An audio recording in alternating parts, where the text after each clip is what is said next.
తెలియాలి. ఇవాళ మీకున్న ప్రశ్నలన్నింటినీ కూడా ఈరోజు మీకు అర్థమయ్యే భాషలో నేను నివృత్తి చేయడం కోసమే నేను ఇక్కడికి రావడం జరిగింది. కాబట్టి మరి అవతల వాళ్ళ యొక్క కార్యక్రమం వాస్తవానికి దేవుళ్ళ కార్యక్రమం ఏది కూడా పోటీతత్వం ఉండకూడదు. ఒక గొప్ప కార్యక్రమం స్పెషల్గా పెట్టుకుంటే దాన్ని మనం గౌరవించుకోవాలి. వారైనా మనమైనా చేసుకోవాలి, లేదా కొద్ది సౌండ్గా తెచ్చుకొని ఎవరికైనా వాళ్ళు చేసుకోవాలి. సరే, ఆ విధంగా తీసుకుంటే మనకు ఓంకారం అనే దానికి అంత ప్రాధాన్యత ఉన్నది. ఓం అనేది సృష్టికి ప్రథమ నాదం. అంటే సృష్టి ఏదైతే ప్రారంభమైందో ఆ ప్రారంభ ఓంకారంతో మొదలైంది. అందుకే మనకు ఓంకారానికి అంత ప్రాధాన్యం ఉన్నది. అందుకని మనకు ఏదైనా జ్వరం వచ్చినా ఇంకేమన్నా వచ్చినా ఓం అనే మొలుగుతుంది. అంటే ఓం అనే శబ్దాన్ని తప్ప వేరొక శబ్దాన్ని మనం పలకలేదు. అది మనకు తెలిసినా తెలియకపోయినా ఓంకారంతోనే ప్రారంభమవుతూ ఉంటుంది. కాబట్టి అట్లాంటి ఓంకారం మనకి ముఖ్యంగా మూలంగా శబ్దం ఉన్నది కనుక ఆ తర్వాత సృష్టికి ప్రారంభంలో మనకు త్రిమూర్తులు జన్మ జరిగినట్లుగా ఆ తర్వాత సృష్టి ప్రారంభమై అనేక రకాల కోకొల్లలుగా మన సృష్టి అంతా నడుస్తూ ఉంది. అయితే మనకు ముఖ్యంగా మీ అందరికి వచ్చే సమస్యలు ఏమిటంటే, మరి హిందువులు ఉన్నారయ్యా, ఇంతమంది దేవుళ్ళు ఏమిటి? మీ అందరికి బాగా అర్థం కాకపోయినా కూడా రోజు మీకు ఎదురయ్యే ప్రశ్నలు ఇవన్నీ. మాకు ఇతర మతాల్లో ఒక్కొక్క దేవుడే ఉన్నారు కదా, మీ హిందువులకు మరి ఎందుకు ఇంతమంది దేవుళ్ళు అంటే, మనకు 33 కోట్ల దేవతలు ఉన్నారమ్మా. ఒకళ్ళిద్దరే కాదు, 33 కోట్ల దేవతలు ఉన్నట్టుగా మనకు చెప్తా ఉన్నారు. సృష్టిలో 84 లక్షల జీవరాశులు ఉన్నాయి. అందులో మానవ జన్మ ఒకటి. మనందరూ ఇప్పుడు ఇక్కడ ఏ కులము లేదు, ఏ మతము లేదు, మనందరం మానవులు. మానవుడు అనే జాతి మనం అందరం కలిస్తే ఒక జాతి, మానవ జాతి. 84 లక్షల జీవరాశులు ఉన్నాయి సృష్టిలో. మీ అందరికి రోజు చూస్తూనే ఉంటాయి అనేక రకమైన జీవరాశులు. ఆ జాతుల్లో మంది ఒక జాతి, మనదంతా మానవ జాతి. ఈ జాతి మనుగడ కొనసాగటానికి రకరకాల కులాలని, రకరకాల వృత్తులని మనకు భగవద్గీత స్పష్టంగా చెప్పింది. ఏంటంటే గుణకర్మ విభాగస్య, గుణాలను బట్టి కులాలు, పనిని బట్టి కులాలు, ప్రాధాన్యతలు ఇవన్నీ పెరిగినాయి. ఇందులో ఏంటంటే రకరకాల స్వార్థపరులు, ప్రతి దాంట్లో స్వార్థం ఉంటుంది. ప్రతి దాంట్లో శరీర తత్వం ప్రకారం అతనికి ఆ స్వార్థం ప్రకారం ఎప్పుడు కూడా పెద్దోడు పేదోడు అనేది సృష్టిలో ఎప్పుడూ ఉన్నది. పెద్దోడు ఎప్పుడూ పెద్దోడుగానే పోతూ చిన్నోళ్ళని అందరినీ అనగొట్టే కార్యక్రమంలో జరుగుతూ వచ్చి ఈరోజు ఈ రకంగా మన భారతదేశంలో అనేక రకాలుగా మతాలన్నీ కూడా వ్యాప్తి చెందినవి. ఏ మతాన్ని మనం గౌరవించకుండా వదిలిపెట్టం, అందరినీ సమభావంతో చూసుకుంటాం. సరే, మన దేవుళ్ళ విషయానికి వచ్చేసరికి దేవుడు ఒక్కడే అనేది ప్రపంచంలో అందరూ చెప్పే మాట, దేవుడు ఒక్కడే. మరి దేవుడు ఒక్కడైతే మరి ఈ దేవుళ్ళు అందరూ ఎవరు అనే విషయాన్ని మనం తీసుకుంటే మనకు స్పష్టంగా మన అన్వేషణలో మనకు తేలేది ఏమిటంటే, మనకి దేవుళ్ళు కోకొల్లలుగా ఉన్నారు. రాముడు దేవుడు, కానీ రాముడు మనలాగే ఒక తల్లి తండ్రి అయోధ్య అనేటువంటి నగరంలో కౌసల్యాకి దశరథ మహారాజుకి పుట్టినటువంటి ఒక సంతానం. ఆయన జీవించే విధానంలో దేవుడయ్యాడు. ఏ మనిషి అయినా జీవించే విధానంలోనే దైవత్వాన్ని పొందగలడు. మనిషిగా పుట్టి మనిషి ఉన్నతమైనటువంటి దశలన్నీ ఎదిగే దాంట్లో తనను తాను ఎప్పుడైతే తెలుసుకొని పరుల కోసం జీవిస్తాడో అతను దేవుడుగా మారాడు.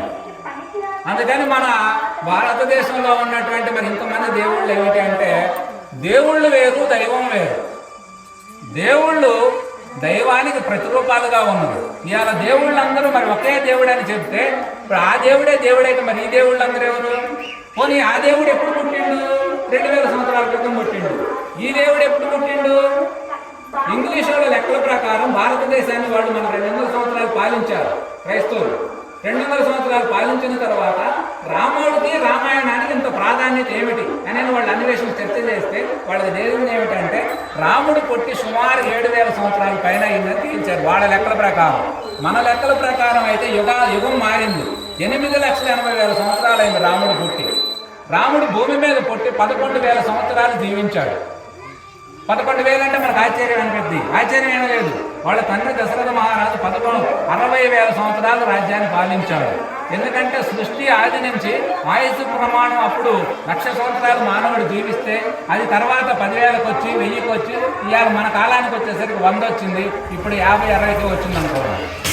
అందుకే కాబట్టి ఇట్లా మనకి అనేక రకాలుగా దేవుళ్ళు ఉంటే ఈ దేవుళ్ళందరూ ఎవరు? మరి అసలైన దేవుడు ఎవరు? నిజమైన దేవుడు అని చెప్పి ప్రతి మనిషి వెతుకులాడుతూ ఉన్నాడు. మనకి 2000 సంవత్సరాల క్రితం క్రీస్తు జన్మించింది. 1500 సంవత్సరాల క్రితం మహమ్మద్ జన్మించింది. 2500 సంవత్సరాల క్రితం బుద్ధుడు జన్మించింది. వీళ్ళందరూ దేవుళ్ళే. వీళ్ళందరూ మనం దేవుడుగానే ఆరాధించబడుతున్నాం. దేవుడు ఎవరయ్యా అంటే, ఏదైతే సృష్టి స్థితి లయ ఈ సర్వ జీవకోటికి 14 భువన భాండాలకి ఏ శక్తి అయితే ఆధారం అయి ఉన్నదో అది అణువు కంటే చిన్నది, అంటే దానికంటే చిన్నది లేదు, దానికంటే పెద్దది లేదు.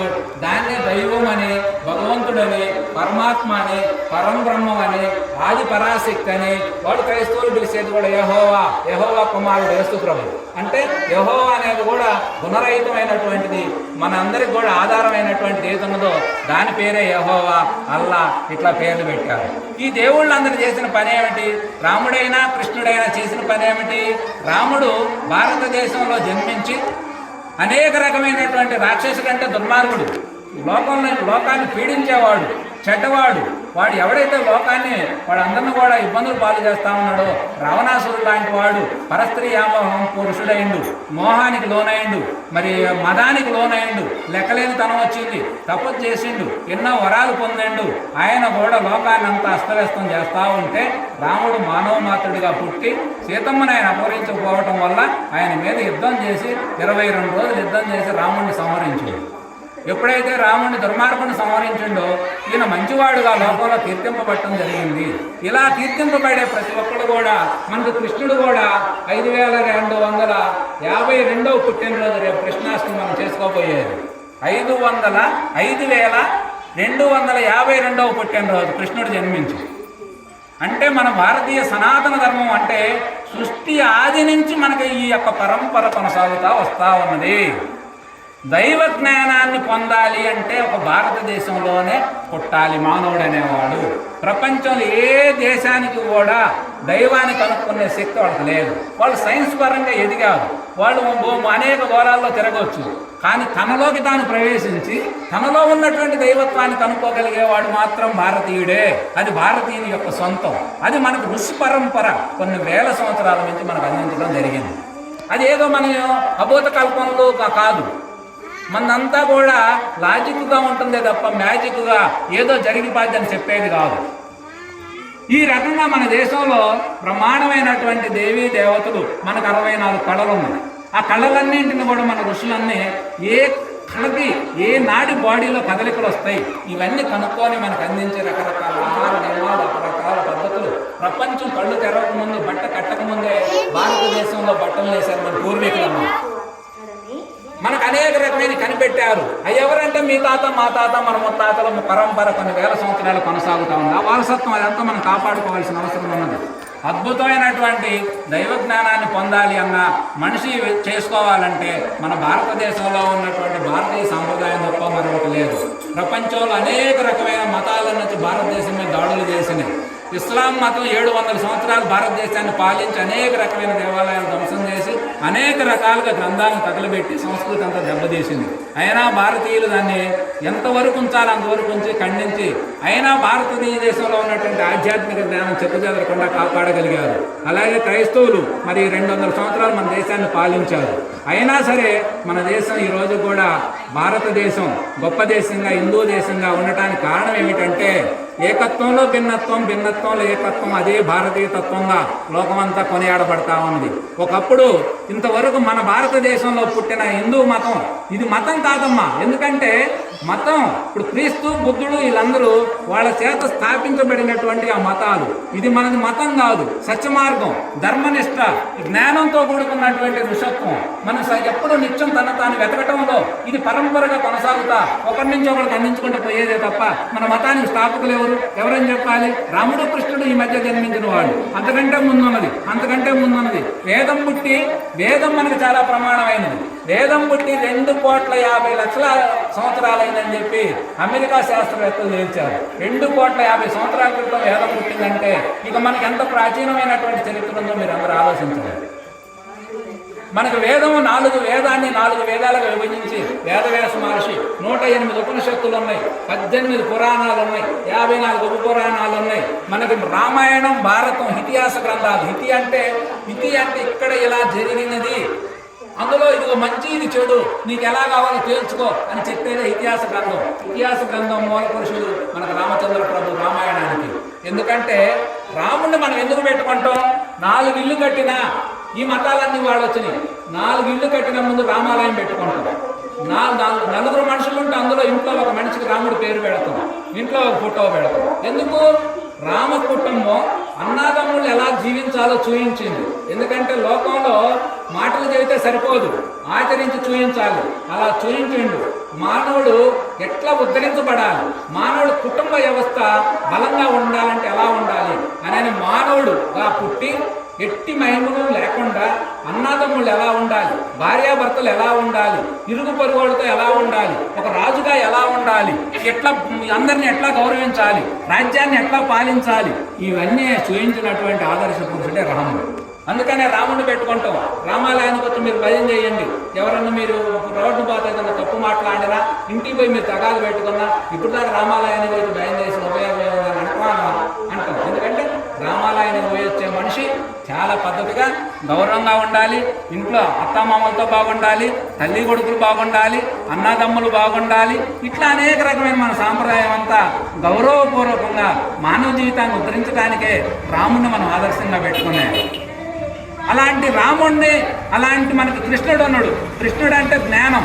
అట్లాంటి జ్ఞానాన్ని, అద్భుతమైన జ్ఞానాన్ని మనకి కృష్ణుడి ద్వారా లోకానికి అందింది. ఇట్లా అనేక రకమైన దేవుళ్ళు ఉన్నారు. ఈ దేవుళ్ళందరూ కూడా ప్రజలకు మేలు చేసిన ప్రతి వాడిని దేవుణ్ణి చేశారు. మనవాళ్ళు మేలు చేస్తాం. ఇవాళ మనం ఎందుకు పెట్టుకున్నాం? ఊళ్ళో ఈ ఊళ్ళో ఒక 10 గ్రహాలు ఉంటాయి కదా రాజకీయ నాయకులు. ఎందుకు పెట్టుకున్నాం? వాళ్ళు రాష్ట్రాన్ని పాలించారు, ప్రజలకు సంక్షేమ పథకాలు ఇచ్చారు, ప్రజల గురించి ఆలోచించారు. సరే, ఆపోజిట్లో మంచి చెడు ఉంటుంది, అవన్నీ మనకు అనవసరం. కానీ విగ్రహం ఎందుకు పెట్టారు? మంచిగా పెట్టారు. అట్లాగే మంచి ఎవడైతే లోకం కోసం ఆలోచించిండో, ప్రజలకు మేలు చేసిండో, తన జీవితాన్ని కూడా కాదనుకొని ఎవరైతే ప్రజల కోసం జీవించారో వాళ్ళందరినీ దేవుళ్ళని చేశారు కాదా? ఇవాళ మనం చెట్టుకు పూజిస్తాం. ఎందుకు పూజిస్తాం? దేవుని చేస్తుంది. చెట్టు, తులసి చెట్టు ఉంది, దానిలో ఎన్ని ఔషధ గుణాలు ఉంటాయి. ఆ చెట్టు పూజించడం అంటే అర్థం ఏంటంటే మనం క్రియ ద్వారా చేయడం వల్ల పూజ అంటాం. కానీ తులసి చెట్టు ఇంట్లో ఉంటే తెల్లాపని కొద్దిగా అటు దూరంలో పెట్టి పడుకుంటున్నాయి. దాని సువాసన వల్ల ఎన్నో ఆరోగ్యాలు, ఎన్నో మనకి సదుపాయాలు ఉన్నాయి. ఇవాళ గోవు ఉంది, గోవుని ఇంకొకరు మేము చంపుకొని తింటామంటే మనం చేసేదేమో. గోవుని తల్లి కంటే గౌరవంగా చూడమని చెప్పింది. కారణం ఏమిటంటే ఈ సృష్టిలో ప్రతి జీవిలో పనికిరాని 2 పదార్థాలను ఉంటాయి, కానీ గోవులు అన్ని పదార్థాలు పనికొచ్చాయి. అది ముఖ్యంగా మానవుడికి పనికొచ్చాయి. మానవుడికి పనికొచ్చి నిన్ను బాగు చేసి నేను ఆనంద పెడతానంటే నువ్వు దాన్ని నేను సంవరిస్తా, తినేస్తా ఒక రోజు అంటే అయిపోయేది ఏముంది? సృష్టిలో అన్ని జీవరాశుల కంటే గోవుని విలువైన దానికి ఎందుకు చెప్పారంటే దానిలో ఉన్నటువంటి ప్రతి అణువణువు, ప్రతి రక్తపు బొట్టు కూడా మానవునికి ఉద్ధరించడానికి, మానవుని ఆనందపరచడానికి, మానవ జాతిని ఉన్నతమైన స్థానాన్ని తీసుకోవడానికి అది ఉపయోగపడేదిగా ఉన్నది. అందుకే మనం దాన్ని ఇలా మనకి ఏదైతే మానవుడికి మేలు చేస్తామో అందుకే మనం అన్నింటిని కూడా మన దైవంగా చూసుకోవడం జరిగింది.